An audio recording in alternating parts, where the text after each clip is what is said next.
So here's a Roman emperor who wrote a self-help book.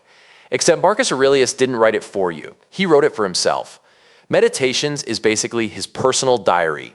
He never meant for anyone to read it. No publisher, no book tour, no ghostwriter polishing his prose. Just a dude in a tent on the war front, scribbling notes to keep himself sane. And somehow, 2,000 years later, it's still a bestseller. The man ruled the Roman Empire. He had absolute power. He could have done whatever he wanted. Instead, he chose to write things like, "You have power over your mind, not outside events." That's the whole vibe of the book. Control what you can. Let go of what you can't. Life is short. Death is coming. Stop wasting time. Marcus was a stoic, not the emotionless robot kind. The I accept reality and choose how I respond to it kind. Stoicism gets misunderstood. People think it means suppressing feelings. It doesn't. It means understand that your thoughts create your suffering, not the world. Someone insults you? That's not the problem. Your reaction to it. Traffic makes you late? That's not what ruins your day. Your tantrum about it does. Marcus spent his whole life reminding himself of this. The universe is change, everything flows, nothing lasts. Your favorite coffee shop will close, your friends will move away, your body will age, you will die. And according to Marcus, that's fine. Not in a depressing way, in a liberating way.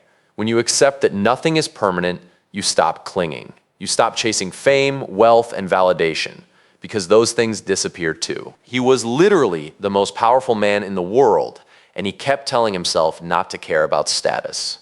How many famous men are dropped out of history and forgotten? He knew his legacy wouldn't last, and he was cool with it. That's the lesson.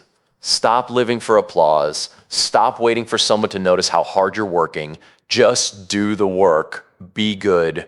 Move on. Marcus also talked a lot about other people being annoying.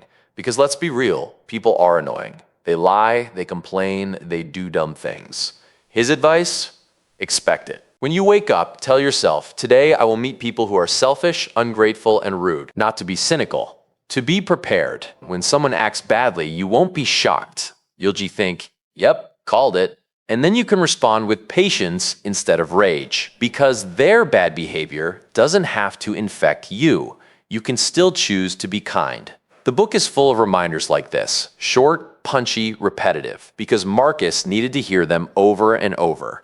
He wasn't perfect. He knew that. He got angry. He procrastinated. He lost focus. So he wrote himself instructions. Concentrate every minute like a Roman. Do what's in front of you with precision and seriousness. Stop being aimless. Stop letting emotions override your mind. Waste no more time arguing what a good man should be. Be one. That last one hits hard.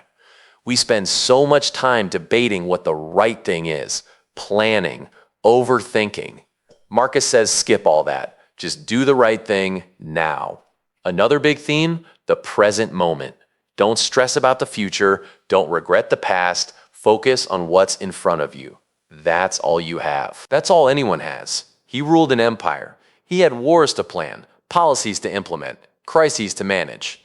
But he still came back to the same idea.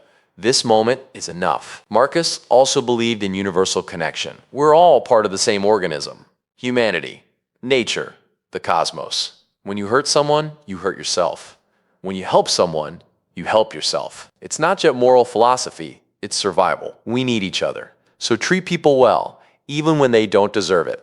Especially when they don't deserve it. The Stoics called this justice, one of their 4 core virtues. The others, courage, temperance, wisdom.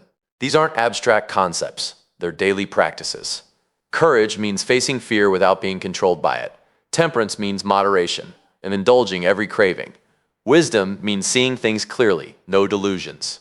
Justice means doing right by others. Marcus thought these 4 virtues were everything. If you can live by them, you're good. If you can't, nothing else matters. Not money, fame, power. The book doesn't have chapters in the traditional sense. It's more like journal entries. Some are a sentence. Some are a paragraph. They jump around, repeat themes. It's messy, honest, raw. That's what makes it powerful. You're reading the unfiltered thoughts of someone trying to be better.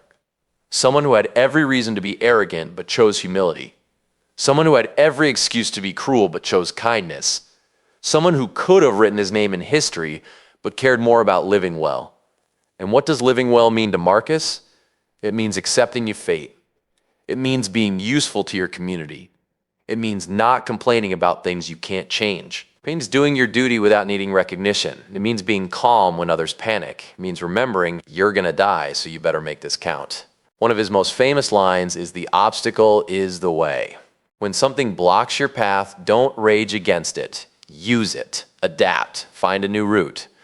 The obstacle isn't the enemy, it's the opportunity. That's how Marcus thought. Every problem was a chance to practice virtue. Every annoyance was a test of patience. Every setback was a lesson in resilience. He turned his struggles into philosophy, his philosophy into action, and his action into a book that outlasted his empire. The Roman Empire fell. Marcus Aurelius died, his statues crumbled, but Meditations survived because the ideas inside it are timeless. You don't need to be an emperor to benefit from them. You just need to be human. And humans have been dealing with the same problems for thousands of years. Anxiety, anger, ego, mortality. Marcus wrote about all of it in a tent during a war 2,000 years ago, and it still applies. That's the real kicker. Not much has changed. We have smartphones now. He didn't. But the struggles, identical. We still waste time. We still chase the wrong things. We still let our emotions control us. Meditations is Marcus Aurelius trying to fix that for himself, and accidentally for the rest of us too.